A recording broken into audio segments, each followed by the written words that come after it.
تم الانتهاء من تصوير مسلسل قط أحمر الموسم الثالث، خاصة بعد سلسلة النجاحات الذي حققها مسلسل قط أحمر في المواسم السابقة. والآن يعود إليكم بموسم جديد آخر في رمضان لعام 2023 على شاشة يو تي في، وحيث سيكون هذا الموسم هو الموسم الأخير للفنان العراقي أحمد وحيد، حيث سيكون هذا الموسم الأكثر تنوعا بالقصص عن باقي الأجزاء الأخرى، مع إضافة أسماء جدد شاركت في هذا الجزء الجديد.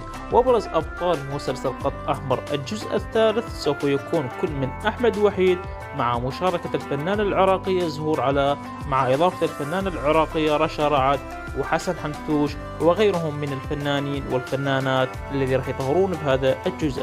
مسلسل خط أحمر هو من تأليف الكاتب أحمد وحيد وإخراج المخرج سامر حكمت. مسلسل خط أحمر الجزء الثالث في رمضان 2023 على شاشة اليو تي في إن شاء الله. وحين هنا نصل إلى الختام. لو عجبك الفيديو أتمنى من حضرتك تدعمنا باللايك والاشتراك بالقناة وتفعيل زر التنبيهات حتى يصلك كل شيء جديد وحصري على القناة. على أمل اللقاء فيديو جديد آخر، والسلام عليكم.